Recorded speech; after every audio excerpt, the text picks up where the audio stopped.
Call to order the Ashland Board of Commissioners meeting for Thursday, November 14th. We'll start with the invocation, then Pledge of Allegiance.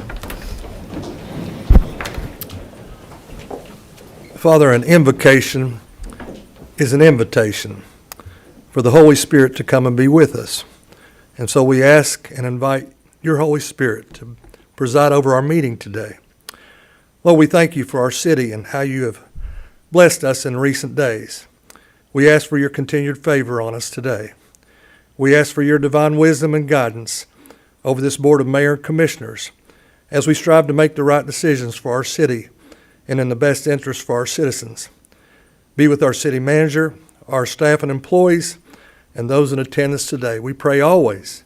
In Jesus' name, amen. Let us stand and salute. I pledge allegiance to the flag of the United States of America and to the republic for which it stands, one nation, under God, indivisible, with liberty and justice for all.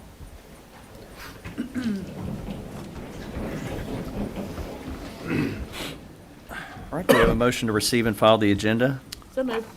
Any discussion? All in favor? Aye.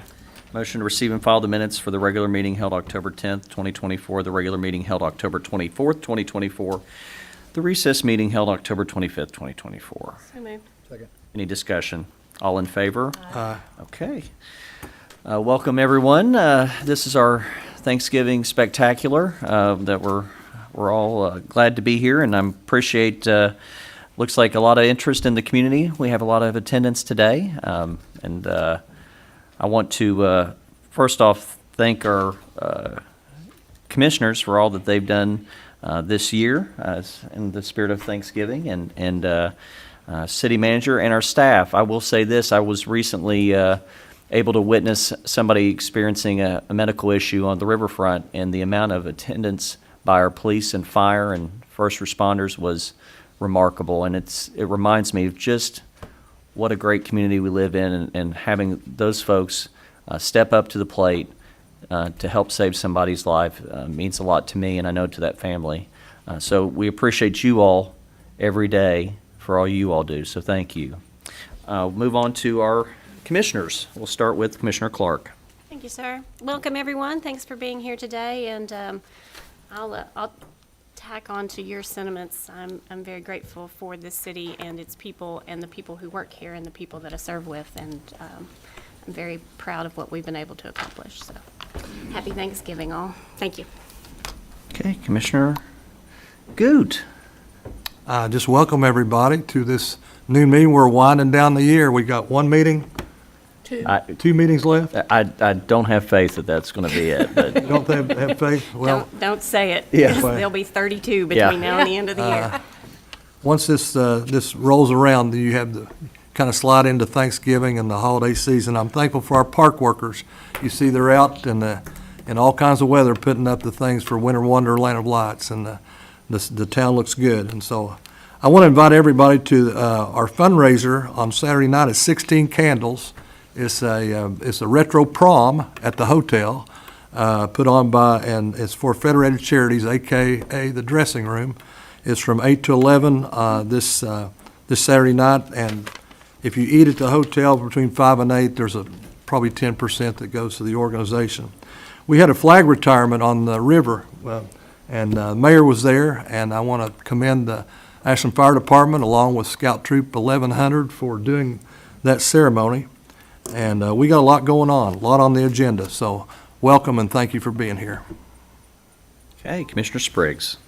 Hello, everybody. Yeah, DAR was supposed to be there. We got a late notice on that, though, but I appreciate they went ahead with that. They do it every year. We were just lucky to be able to join them, and we had Girl Scouts there as well. So it's always a great thing, great ceremony. If you haven't been to one, go to the next one. It's very moving.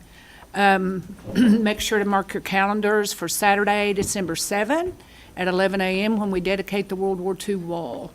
There may be just a few little things that won't be finished on it yet, but it's going to be dedicated this year, which is 80 years from the date of the original wall.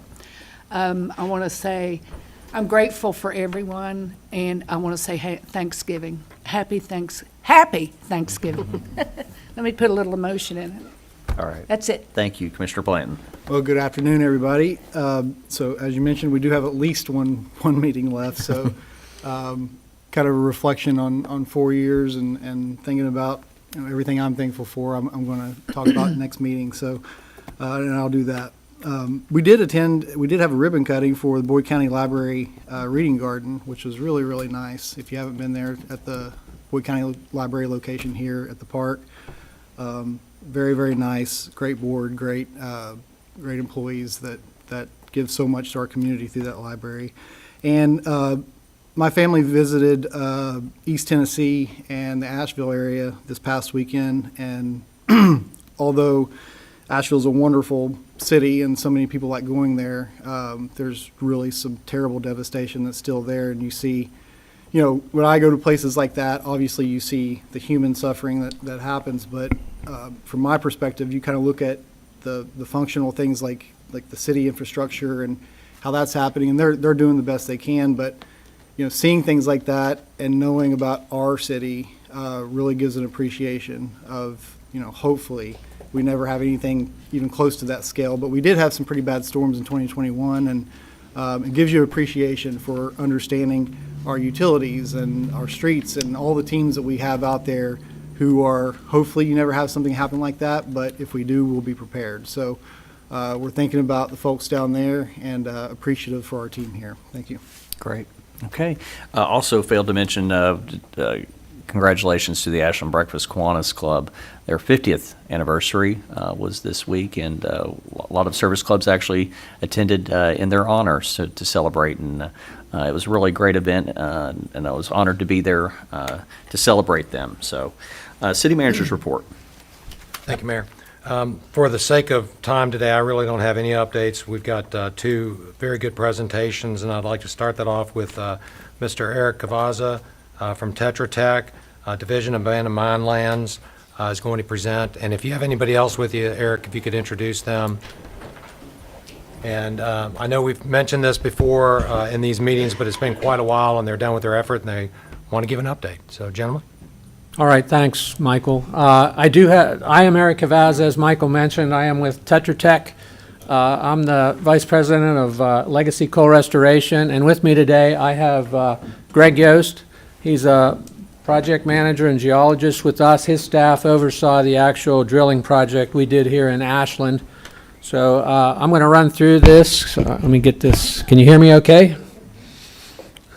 Can I control it from here? You should be able to. Okay. Sometimes I can just switch it for you. Okay. All right. We were awarded a contract by Kentucky AML last April. It's in general for abandoned mine reclamation work in Kentucky. But among the first projects assigned to us was what was known as the Ashland North Subsidence Project. Based on information that Kentucky AML gave us and that we collected from the Federal Office of Surface Mining and the Kentucky Geologic Survey, there had been nearly 200 abandoned mine land investigations in Ashland over the years, with many focused on mine subsidence. And hard to see the bottom note there, but 69 of those AML investigations were within this project area. So this is just hard to see, again, on this small scale, but this is the area. I know 13th Street's at the north, and the main highway there that runs diagonally is that Route 60, I believe.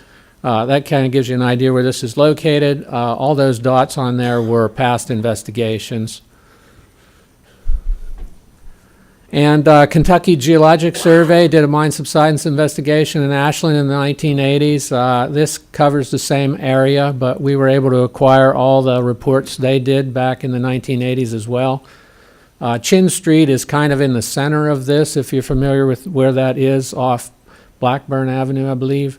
And it's kind of in the middle of the project area, so some people call it the Chin Street area. But and here's just a broader location of the project relative to downtown Ashland. Go ahead. One thing I'll point out is Kentucky, the state of Kentucky does have a mine mapping information system, And we reviewed that, did a mine investigation, and they don't show any mining at all in this area. And in fact, they don't even show any coal seams outcropping in this area. The heavy black lines you see on there are what is known as the Princess Number 7 coal seam. It's actually higher in elevation than the project area where we investigated. But again, they don't have any records of past underground mining in this area. So go ahead. I mentioned that first thing, the mine record investigation didn't show any recorded mining. The Princess 7 is heavily mined in eastern Kentucky, and it outcrops above the project area to the east, west, and south. And the next seam down is the Princess 6, and it was developed south of Ashland, but there is not much record of any effort to mine it in the Ashland area. There is some record in the literature that it was, there were openings by farmers for domestic fuel where they must have just punched into the outcrop.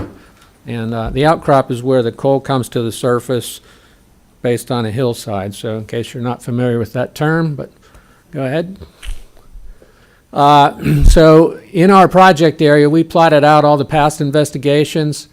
Any yellow dots on there were claims of mine subsidence. Blue were mine drainage, and then the pinkish red color is where we propose to do drilling, to drill holes to try to find out what the subsurface conditions were. And that's the northern part of the project area. This is the southern part of the project area. Same thing, just shows the streets and where the past investigations were and where our proposed drilling was going to take place. Go ahead. Again, small to see, but these are the 33 holes that we drilled. It does identify which street they were on. It tells you the surface elevation and the depth of each borehole that was drilled. Go ahead. So we proposed doing the drilling project in 2 phases. We first drilled 6 core holes across the project area. That's where we actually pulled out a section of the subsurface all the way down to review it. We wanted to better understand where the coal seam was, because there isn't a lot of documented information on that in this area, and determine what the strata was, and again, adjust the other holes, then the 27 holes, to make sure we encountered where the coal seam would be or should be, and make sure we didn't drill short or too deep. So we did it in 2 phases. Go ahead. This is just a picture of the drill rig when they were drilling the core holes early in the project. And you can see on the table some of the cores that they pulled out that have a small amount of coal in them. Go ahead. We contracted with Geotechnology Exploration Company out of Lexington, Kentucky to conduct the drilling. We had an on-site geologist during the entire project to direct and monitor and record the activities. As I mentioned, the drilling was done in 2 phases. The core drilling was conducted in July from the 15th to the 19th, and then the sonic drilling, which basically just breaks the rock up and brings it to the surface. You don't end up with a nice core of the material. That was done from July 23rd to August 13th, and all the borings were located on public streets within the city of Ashland. The holes were chosen to best delineate the subsidence potential and geologic features affecting the overburden and mine conditions. And during the drilling, we searched for coal seams, potential voids. You also looked for caved and broken material, which is an indication of where something was mined and then already collapsed. And we did find coal seams, mostly very small, in multiple of the borings. So go ahead. The thickness of these coal seams generally was very small. I mean, from a few inches to 1 to 2 feet. Not thick enough for underground mining typically for a person to go into. There was a larger coal seam encountered in the first sonic hole we did. However, they were refining the process at that time on how they were going to do the sonic drilling, and we're not sure that that's an accurate depiction of coal seam in that hole. We think it's actually probably thinner than the 7 feet that showed up in that one hole. We did drill 2 holes much deeper to make sure there wasn't a lower coal seam than the Princess 6 that might be causing the issues in that area. So 2 of the holes, R2 and R20, were drilled much deeper, and we did encounter coal at a much deeper level. But again, they were small coal seam, 1 to 2 feet, and we believe that was the Princess number 5 seam, which is the next seam down. So again, hard to read, but this is just a summary of each hole and what they encountered. There was one hole that was not drilled because too many underground utilities were in the area, and they tried to relocate it to a few other places, but it just wasn't, couldn't find a spot there to put it down. So it was not drilled, but the summary of the other drill holes is shown there. Go ahead. That's just the rest of them. Go ahead. And this is what we might have found. In the upper left-hand corner there is a small country bank mine, and clear up in the upper left is where they would have punched in the hill, and they would have done some workings where they removed the coal and left some pillars to support the roof. The one on the lower left is kind of a non-uniform room and pillar where if the coal seam had a lot of variable thickness, they would have kind of followed the thick part of the seam and randomly put in rooms and left pillars to hold the roof up. And on the right is more of a conventional room and pillar, and I'll call it more of a checkerboard if you looked down on it from above, where they would put in entries and then turn rooms off, and they leave relatively square or rectangular pillars to hold the roof up. But we didn't find any of that at all, and no evidence of that with any of the drilling we did in the area. So go ahead. So in the conclusions we drew were the majority of the borings that encountered coal within the project only had coal that was roughly a few inches thick to a few feet thick. The coal seams in the Princess 6 coal bed with thickness greater than 1 foot were required in only 5 borings. And the suspected Princess number 5 coal was encountered in the 2 that we took deeper. We did hit a few small voids in borings R1 and R25, and a 3-foot void was encountered in R22. We did try to borehole camera that, but it was water filled, and we couldn't really see anything with the borehole camera where that void was at R22.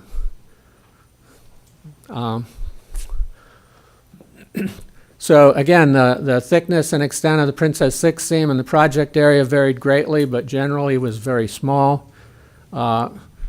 And the coal was primarily encountered within overburdened soils, and that's pretty important because what we found was there was no competent rock layer in there, which usually is required if you're going to underground mine because you need to have a competent roof.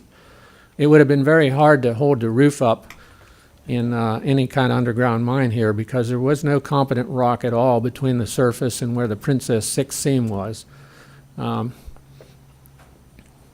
So drilling results in correlation with the history of the mining in the Ashland area indicate that the area was likely only mined in localized areas where the coal was thick enough for them to develop a small house coal mine using small entries and a drift. They probably had to do a lot of roof support too.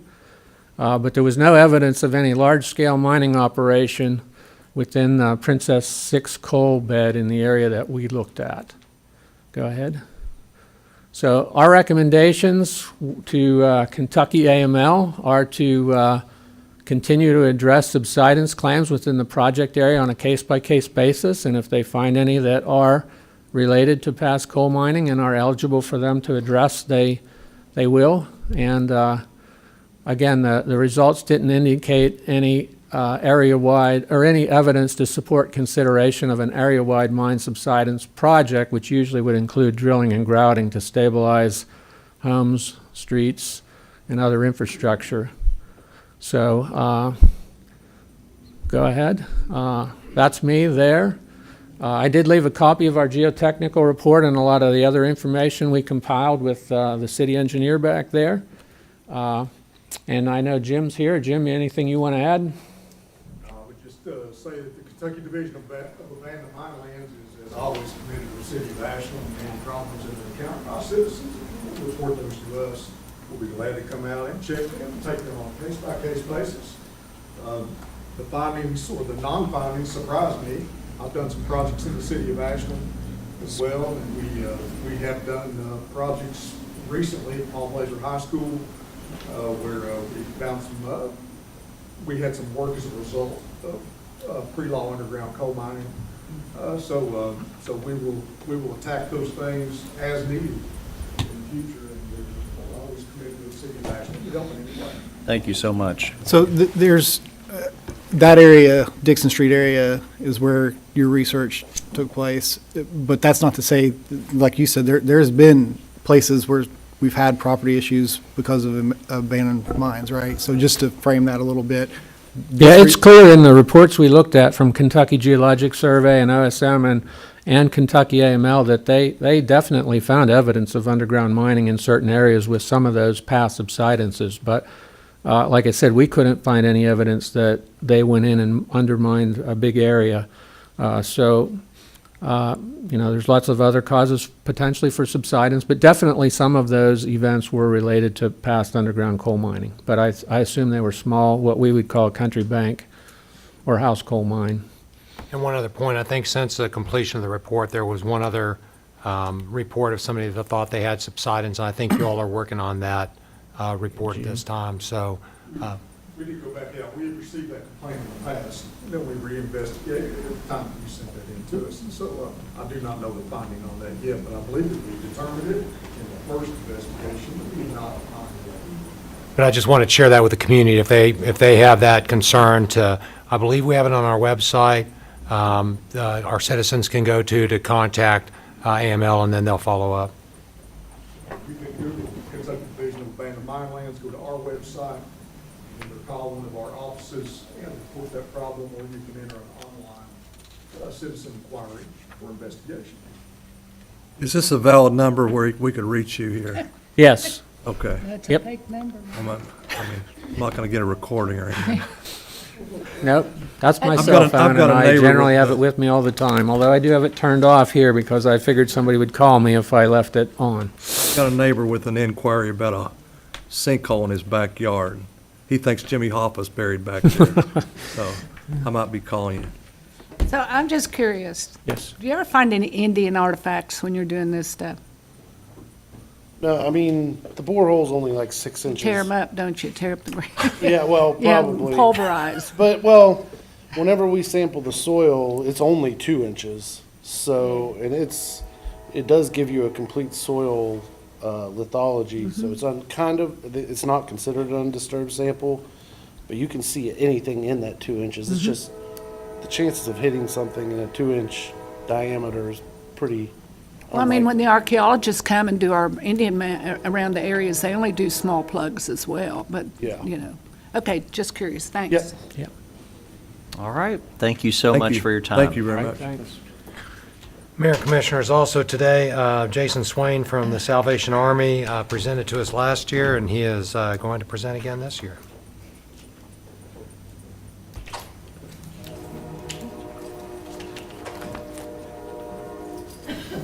Andrew, you're supposed to go get those, you know. I'm off my game. You're on new, aren't you? I'm off my game. Well, good morning, everybody. It's so good to be back here with the City Commission, and we did this last year, and I kind of suggested, I forget who it was, that maybe we should do this every year, and may have been to the mayor, and he said absolutely.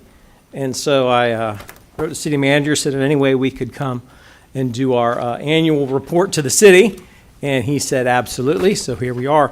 Again, thank you for allowing us to do that. And today with me, I've got several folks, several of our board members, but three especially I want to commend to you. They're all right here where I was sitting. Charlie Dunlap, Cindy Blanton, and Ron McLeod are life members. That's a very special thing in the board. It means they don't have to get elected. They can come and go as they please. But these three are active. They come to every meeting, and I rely on them a lot. So We rely on them in the city as well. some of them are legends. They're I think. pillars of the community for Yeah. sure. And other members. And also sitting right here behind me is Rachel Lewis, our new resource development director. And she'll be asking folks around the community to help us out in various different ways. But just a wee bit of history here about the Salvation Army, because you may not remember, but we opened our doors on March 7th, 1909. Anybody remember that? I don't. And our first location was 210 12th Street.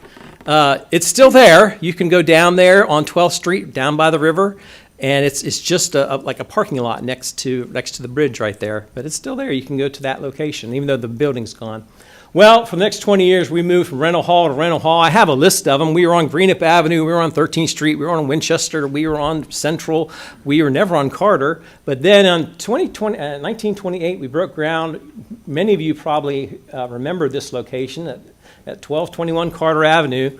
And we finished that building in 1931, and we would remain there until 1996. Many of you probably remember the old Army building right where Desco, Gillum's, and Domino's is today.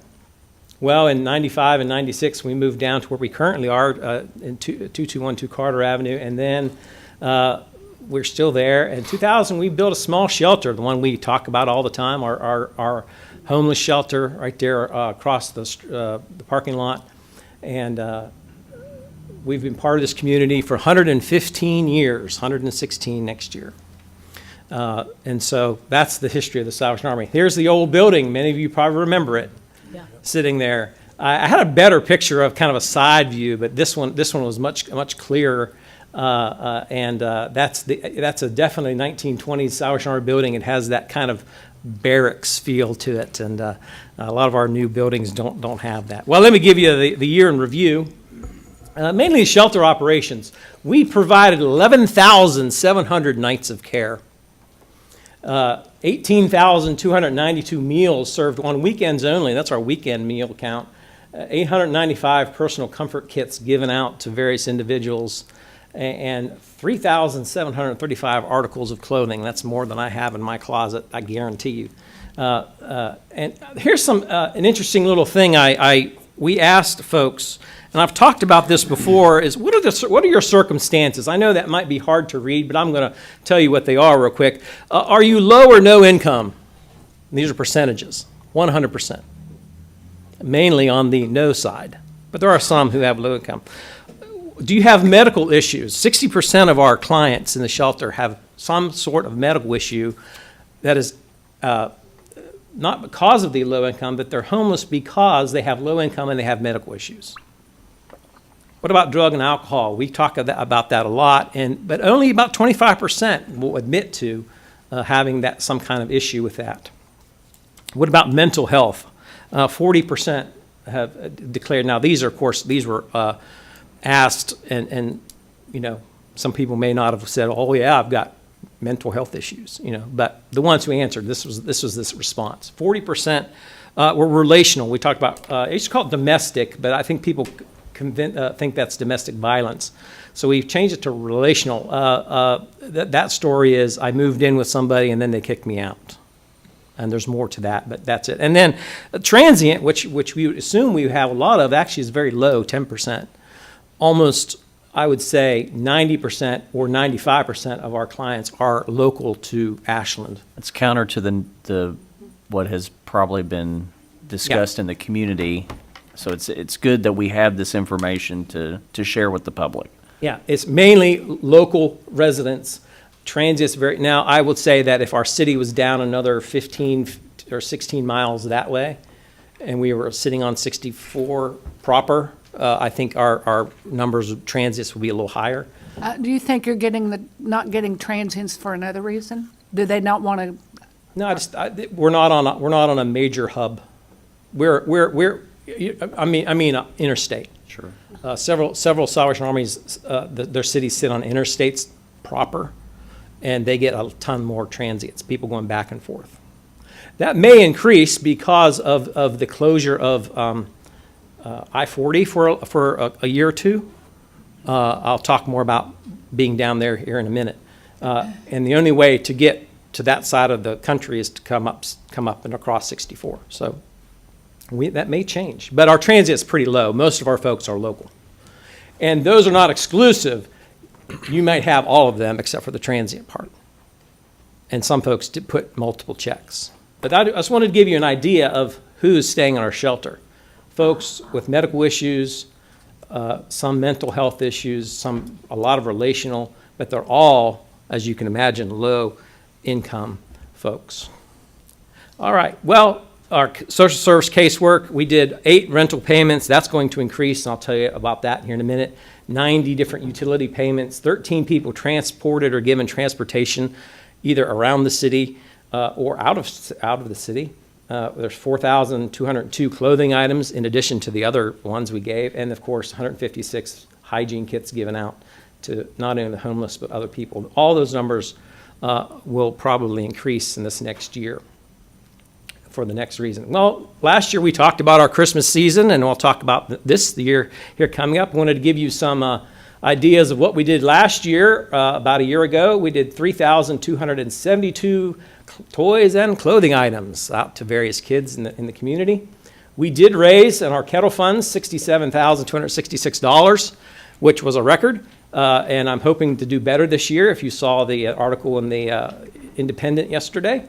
And we had over 5,000 volunteer hours last Christmas season. That's a lot of folks given an hour or two. Our service clubs in the community, you talked about Ashland Kiwanis, Breakfast Kiwanis, and our Rotary clubs, they all give time. The Lions Club up in Flatwoods, and they all give their time, and they help us raise that money. We're hoping to do better this year. All right. Well, there's some exciting things happening. We were awarded the tenant-based rental assistance, the TBRA. Starts in January. We had $140,000. Was that right, Dan? Yeah, $140,000 given by Kentucky Housing Corporation to the Salvation Army. That is the program that used to be done at the Shelter of Hope that they have given to us now to administer. That is starting in January. That is a tenant where we pay people's rents for up to a certain amount of time and help them out. And just the other day, we received the secondary grant of $68,000 for rapid rehousing and the Homeless Management Information System, HMIS, and the administration of all those things. So that's exciting things that are happening. Our staff is really getting into how that's going to work and how that's going to look at. So if you go back when it looked at those casework, you saw at rent, we already paid $8. Well, that's going to increase threefold maybe. Yeah. Over the next year as we're paying people's rent and utilities. But, of course, the need is still greater. Our shelter renovations have not progressed beyond the initial planning stages for whatever reason. Our operational costs continue to skyrocket, as you can imagine. I'll give you an example. A couple of years ago at Christmas time, every Wednesday or so, I'd go to Chick-fil-A because I was out doing kettles and stuff like that. I got it in my brain. It was $8.88 for the meal I wanted. I went yesterday. Guess how much it is now? The exact same meal, $10.56. All right. Now it's nothing against Chick-fil-A, but it's the same in all the fast food restaurants, and it's the same across the board. Our costs don't decrease; they only increase. And we've got several things that are just not. They're not out of control, but they're a lot higher. And so we have to expend money to keep the lights on, keep the water going, all that kind of stuff. So the problem is the operational costs continue to skyrocket, but donations have either plateaued or decreased. And I'm not talking Ashland necessarily, I'm talking across the board. But here locally, we have felt that. It's not that we're not making enough or getting enough money donated, it's just that our costs have gone up. And so that kind of makes the thing a little different. Housing, of course, you all know across the table there that housing is an issue. especially for low-income citizens. It is probably, in my view, one of our biggest issues in the community. But I did want to mention, it's not on here, but I did want to mention that I did go down for 12 days to East Tennessee to serve on disaster services. Commissioner Bland mentioned he was in Ashfield. Now that area, that side of the mountains got devastated. It's really rough. We did travel over there, but we went to some towns I'd never heard of and saw what happened when these, what we would call, when I was a kid, gully washers happened, but this was not a foot of water. In some cases, this was 8, 9, 10 foot of water. I was in one small community downtown. Their whole downtown got flooded, mainly just the businesses, but the water line was at 7.5 feet. Okay, so it was about right here. And as I walked around that downtown, covered in mud, covered in trees, covered in dead fish and who knows what else, that line, was along the whole little downtown area. And I thought of our downtown area, if the water was 7 foot, it's a lot higher to get the river up, but it could be to be 7 foot around the downtown area. I drove around when I got back and said, wow, that would destroy everything. And their little towns were destroyed, but we were able to help thousands and thousands of people through meals, through cleanup kits, and I was there helping for 10 days. And I got to see some great things that the Salvation Army is doing. Well, let's go on to the next. This year, here we are, 2024. Volunteers are needed. You can sign up, registertoring.com. Real simple. You just sign up. You sign up real easily. You pick a 2-hour time shift anywhere that's available. You can do it as a family and take a whole day. You can just take those 2 hours, and it'll send you an email. It'll send you a text message if you want it. Why not? It's modern technology. Our goal this year, by December 23rd, is $70,000. I think here in the city we could do it. And one last thing, I want to thank you again for all your support. We're still trying to do the most good for what we have. And I thank you all very much. Some of you I won't see next time. And I'm sad about that, but doesn't mean you can't still help us out. Well, and I appreciate it. Thank you very much. Thank you for giving us this report. I think it's important, obviously, anytime that we support an agency, that you all coming back to us and giving us a report like this shows how efficiently you're all using our tax dollars to for the best good for the community. And I think it's an organization that we look up to because of your long history of doing the right thing for those in need, and we are absolutely grateful. How much do you guess we've given you probably in the last couple years through CDBG?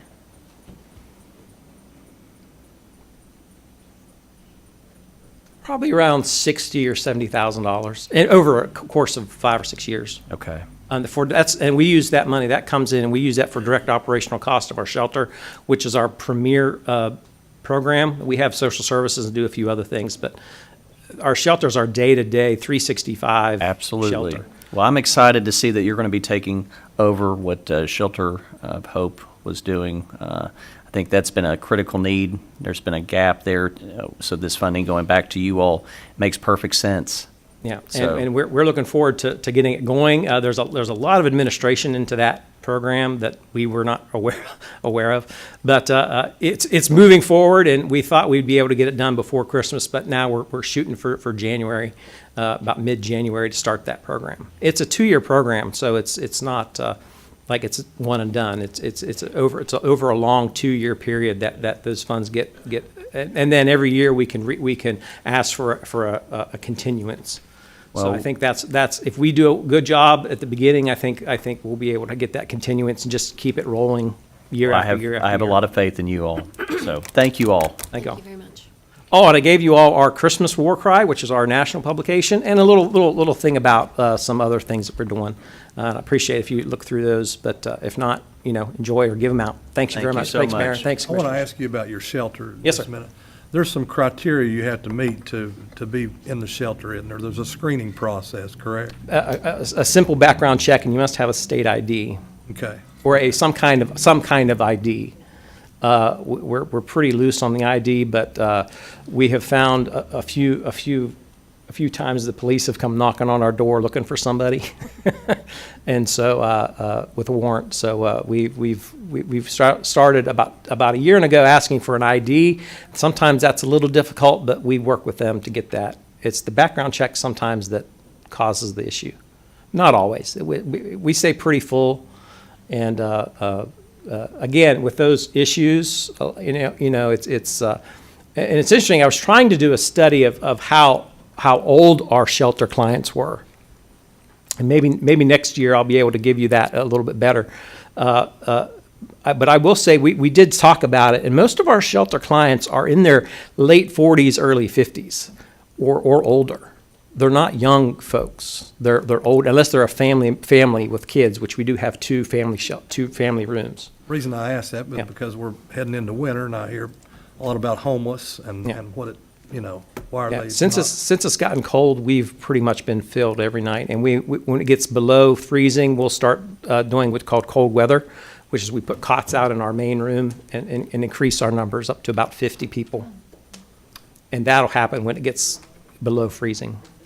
I appreciate you. Thank you very much. Thank you. Thank you all very much. Thank you. Mayor, the last thing I had was if Mr. Mike McKay could stand up in the back. Mr. McKay, joined our team this week as the Assistant Corporation Counsel. I know Mr. Wheeler is very excited to have him on board because he has been a one-arm paper hanger here the last couple of months. So welcome, Mike, to the team. Welcome. Mayor, that's all I had. Okay. Move on to public participation. Anyone with a comment or request may come to the podium and address the commission concerning matters related to city business, services, or personnel. Comments related to election issues or concerning personal disputes will not be allowed.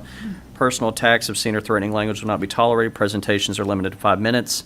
Only one speaker per subject. No action will be taken at this meeting. Those with comments are asked to fill out inquiry form. Leave with the city clerk for distribution to this proper city department. Would anybody like to come forward at this time?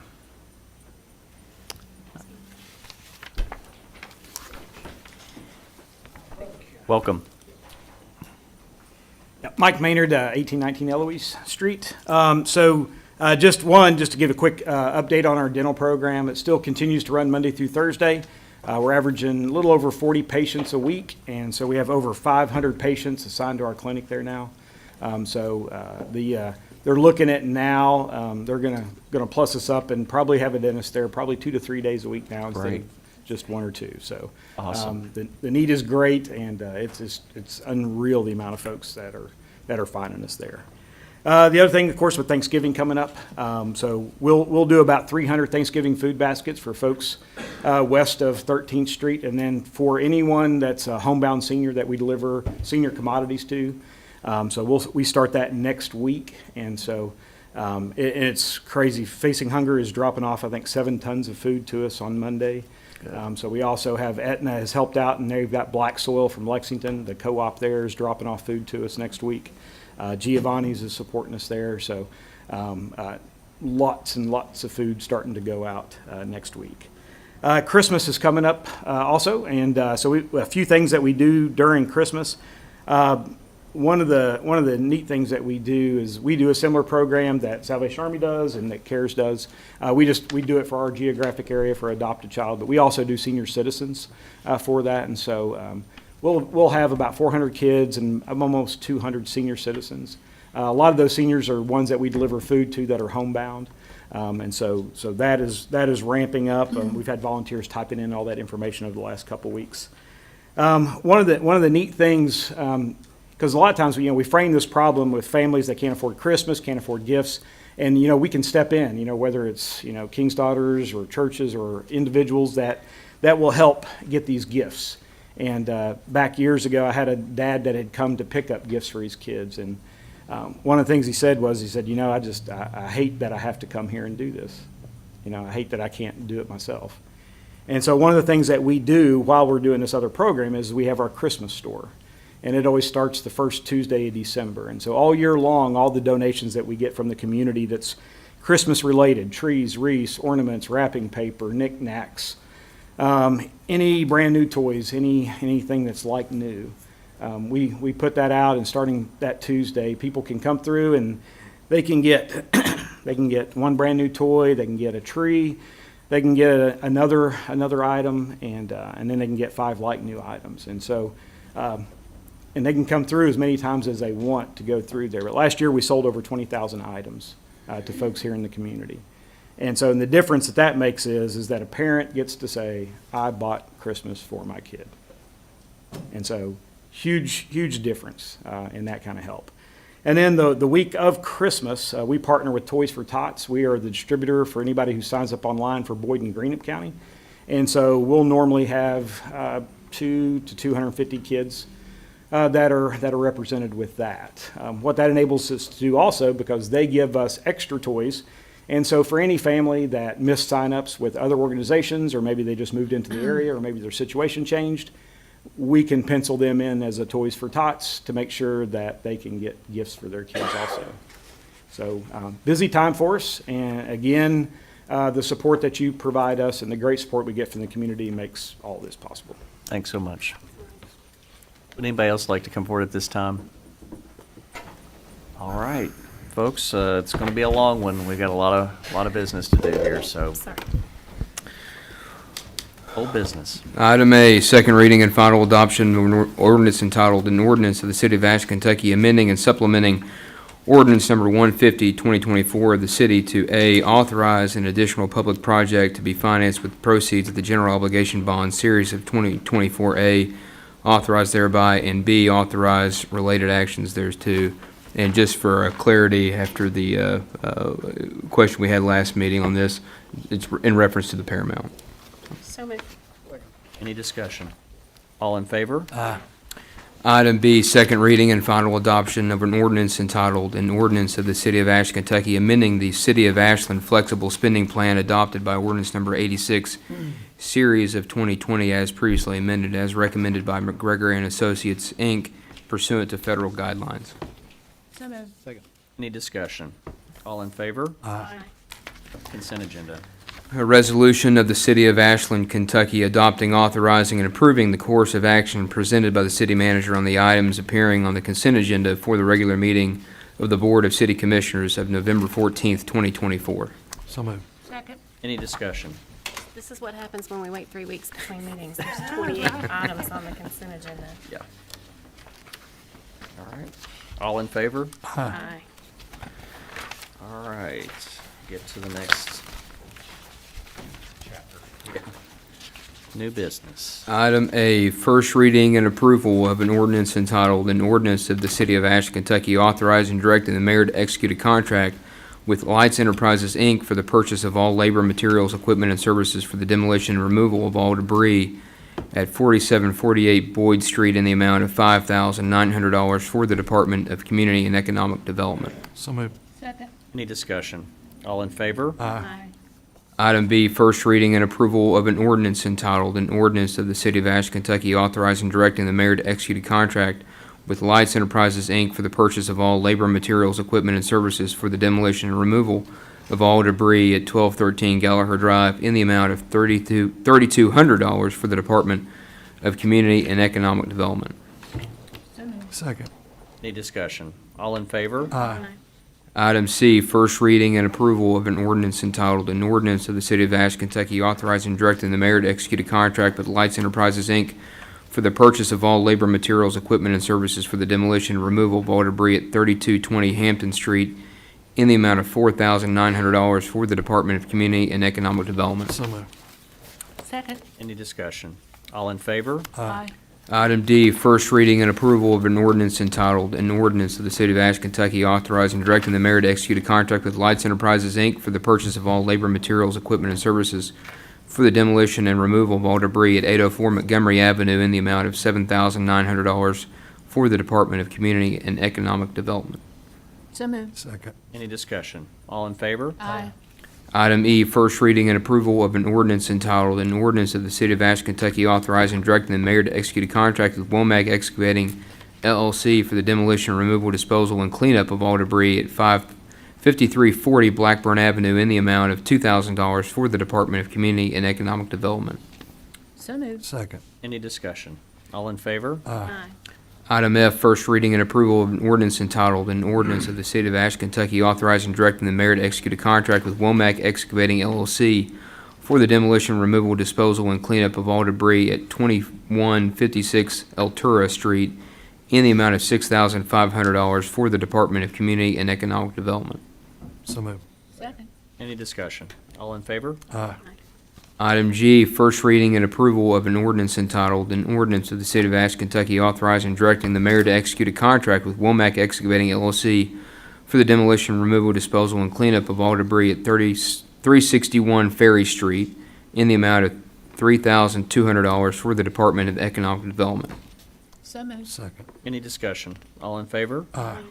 Item H, first reading and approval of an ordinance entitled, an ordinance of the City of Ashland, Kentucky authorizing and directing the mayor to execute a contract with Womack Excavating LLC for the demolition, removal, disposal, and cleanup of all debris at 829 Montgomery Avenue in the amount of $3,000 for the Department of Community and Economic Development. So moved.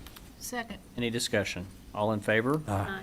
Item I, first reading and approval of an ordinance entitled, an ordinance of the City of Ashland, Kentucky authorizing and directing the mayor to execute a contract with Womack Excavating LLC for the demolition, removal, disposal, and cleanup of all debris at 4914 Sherwood Drive in the amount of $4,800 for the Department of Community and Economic Development. So moved. Second. Any discussion? All in favor? Aye. Item J, first reading and approval of an ordinance entitled, an ordinance of the City of Ashland, Kentucky authorizing and directing the mayor to execute a contract with Womack Excavating LLC for the demolition, removal, disposal, and cleanup of all debris at 5337 Valley View Drive in the amount of $4,500 for the Department of Community and Economic Development. So moved. Any discussion? All in favor? Aye. Item K, first reading and approval of an ordinance entitled, an ordinance of the City of Ashland, Kentucky authorizing and directing the mayor to execute a contract between the City of Ashland and C.J. Hughes Construction Company, Inc. for the Carr Street, Packard Avenue, and Iroquois Avenue sanitary sewer line replacement project in the amount of $391,476 for the Department of Engineering. So moved. Any discussion? All in favor? Aye. Item L, first reading and approval of an ordinance entitled, an ordinance of the City of Ashland, Kentucky authorizing and directing the mayor to execute a contract between the city and Judy Construction Company for the Roberts Drive screen replacement project in the amount of $2,968,000 for the Department of Engineering. So moved. Any discussion? All in favor? Aye. Item M, first reading and approval of an ordinance entitled, an ordinance of the City of Ashland, Kentucky authorizing and directing the mayor to execute a contract between the City of Ashland and Pritchard Lawn Care, Inc. for the purchase of all labor and materials for tree trimming for a 2-year period for the Department of Public Services and Utility Operations. So moved. Second. Any discussion? All in favor? Aye. We gonna have any houses left? No, ma'am. This was tree removal, though. Yeah. Item N, first reading and approval of an ordinance entitled, an ordinance of the City of Ashland, Kentucky authorizing and directing the mayor to execute a contract between the City of Ashland and BWC Trucking, Inc. for the purchase of gravel, stone, and sand for the Department of Public Services and the Department of Utilities. So moved. Any discussion? All in favor? Aye. Item O, first reading and approval of an ordinance entitled, an ordinance of the City of Ashland, Kentucky authorizing and directing the mayor and Tony Grubb, Finance Director, or Michelle Veach, Assistant Finance Director, to establish a line of credit on behalf of the City of Ashland in order to borrow sufficient funds for operational expenses for the period July 1, 2024 through June 30, 2025. Do we have a motion? Hearing none, the motion fails. Or ordinance fails. Item P, first reading and approval of an ordinance entitled, an ordinance of the City of Ashland, Kentucky adopting the revised job descriptions for the positions of custodian and facilities manager in the Department of General Government City Manager's Office of the Classification and Compensation Plan as adopted by Ordinance Number 31, Series of 2023, as previously amended, specifically by Ordinance Number 82, Series of 2023. So moved. Any discussion? All in favor? Aye. Item Q, first reading and approval of an ordinance entitled, an ordinance of the City of Ashland, Kentucky amending the authorized position listing of the Classification and Compensation Plan as adopted by Ordinance Number 31, Series of 2023, as previously amended, to add one part-time school resource officer in the Department of Police. Second. Any discussion? All in favor? Aye. Item R, first reading and approval of an ordinance entitled, "An Ordinance of the City of Ashland, Kentucky authorizing and directing the mayor to execute an amendment to the School Resource Officer Agreement between the City of Ashland, Kentucky and the Ashland Independent School District Board of Education, adopted by ordinance number 142, series of 2023, previously amended by ordinance number 135, series of 2024, increasing the number of school resource officers by adding one part-time school resource officer and clarifying the payment of overtime by the school district for approved school events." So moved. Second. Any discussion? All in favor? Aye. Item S, first reading and approval of an ordinance entitled, "An Ordinance of the City of Ashland, Kentucky authorizing and directing the mayor to execute a settlement agreement between the City of Ashland and James R. Westenhofer, bankruptcy trustee for Shelter of Hope, Inc., regarding the garnishment of certain Shelter of Hope, Inc. funds." So moved. Second. Any discussion? All Yeah, in could you favor? want to explain, explain Sure. this a little bit so Thank the you. public Happily. knows? Before Mr. Moore left us, we had worked together to pursue the Shelter of Hope nonprofit organization that received certain funding from the city pertaining to opioid abatement funds. They received approximately $99,000 and change. As part of our collection efforts, shortly after Mr. Moore left, we did receive, and greatly due to his efforts, we did receive approximately $50,000 of those funds by way of garnishment that we continued to pursue. Due to the timing of the bankruptcy and that litigated action in the Boyd Circuit Court, the bankruptcy trustee has essentially insisted that we return those funds to the bankruptcy court as part of the proper collection efforts. Based on my research, I believe they're correct. But we did receive those funds. The city did secure those funds, so they were not collected or spent by the Shelter of Hope. And for our efforts, I felt it appropriate that the city receive at least some of that compensation initially. And so what we have agreed to, essentially, well, what we're proposing that we agree to, is that we receive a settlement of those funds of about $16,000, which is roughly the equivalent of a third of the funds that we had recovered, and the balance to be paid over the bankruptcy trustee. The city's claim for the balance of $86,318 will remain in the bankruptcy filing, and we still have an opportunity to collect some of that. But this is in an effort to avoid litigation, which I believe, if litigated, the bankruptcy trustee would succeed in recovering those funds from us. So, It cost us more money. That's right. and cost us more money and time and resources. So, in an effort to avoid that, I negotiated this settlement so we can keep some of the funds and also continue to recover some of the other ones. To be redistributed. And in the they'll. next round of distribution. That's correct. They will stay in the opioid funding Great. to be distributed in the future. So. Thank you. Thank you, Andrew. Okay, any other discussion? All in favor? Aye. Thank you for that. Item T, first reading and approval of an ordinance entitled, "An Ordinance of the City of Ashland, Kentucky authorizing and directing the mayor to submit the City of Ashland's 2024 Community Development Block Grant CDBG Annual Action Plan Amendment to the U.S. Department of Housing and Urban Development, HUD, for approval and implementation." So moved. Second.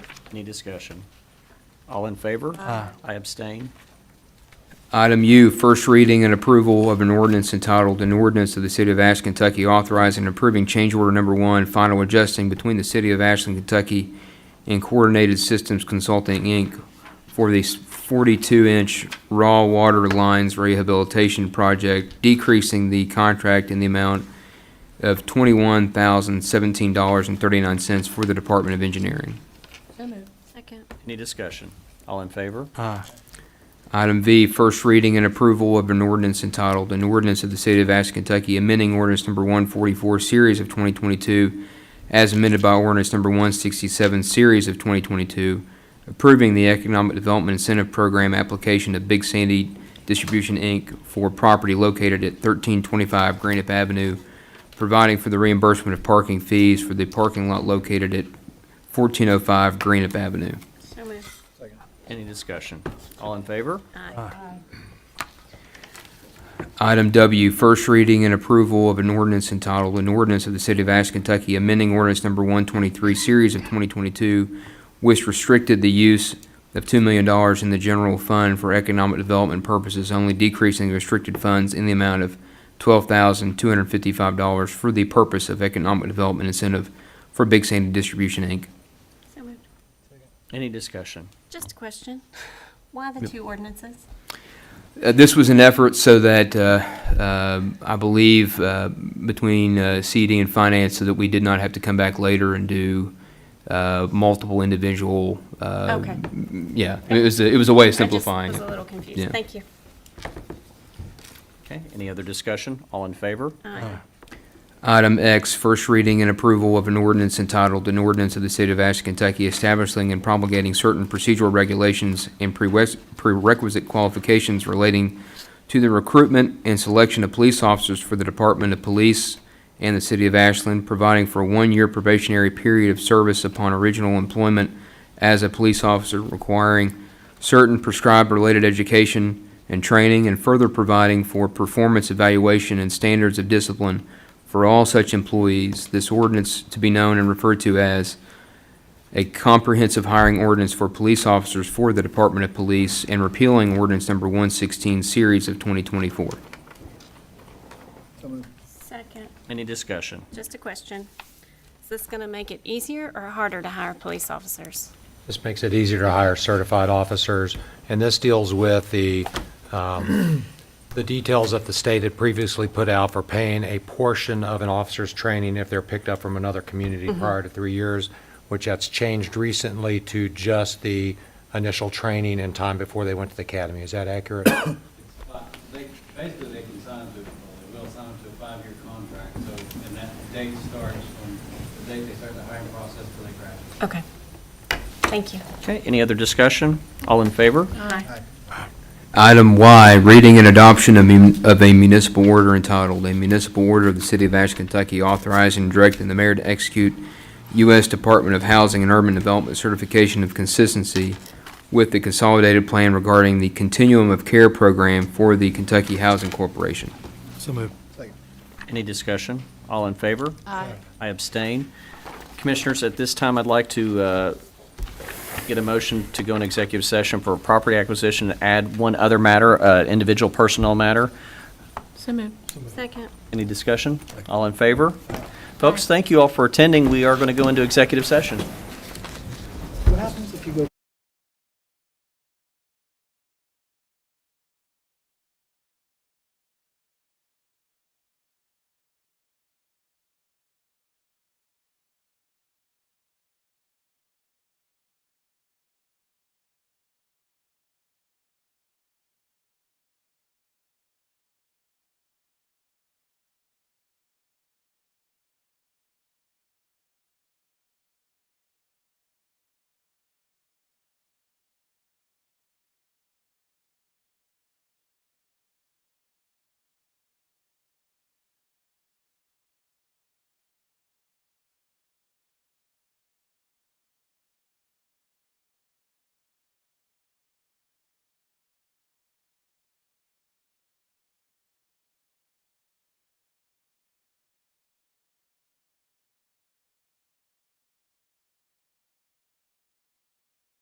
here. Okay. Let the record reflect that we've returned from executive session and only property acquisition and the individual personnel matter was discussed. No action was taken, but I do have some information. Today, the city manager has tendered a notice to terminate his contract, and the board has accepted the same. After discussion, this board feels it's appropriate that the city manager continues in his capacity through the end of December 2024, and the interim city manager will be named to serve as city manager after that date. City manager, would you like to make some comments? Thank you, Mayor. It's time for me to step away as the city manager of Ashland, Kentucky. To be honest, I'm just out of gas. During my interview in March of 2017 and after taking this position, I pledged to the elected officials, staff, and directly and indirectly to the citizens of our community that I'd work as hard as I could for as long as I could. I've kept that promise. Ecclesiastes 3 states, "There's an appointed time for everything, and there's a time for every event under heaven." After taking counsel, most importantly praying extensively, and long discussions with my wife, we believe now is the best time to terminate my contract with the city. This will allow the incoming Board of Commissioners to select a successor that will bring the full energy they deserve. I'm grateful for the opportunity to serve the citizens of Ashland, the city staff, especially the elected officials, and am profoundly appreciative to have been a part of the historic progress Ashland's made over the past 7.5 years. Thank you, Mayor. All right. Thank you. We have a motion now to adjourn. Second. All right. All in favor? Aye. We are adjourned.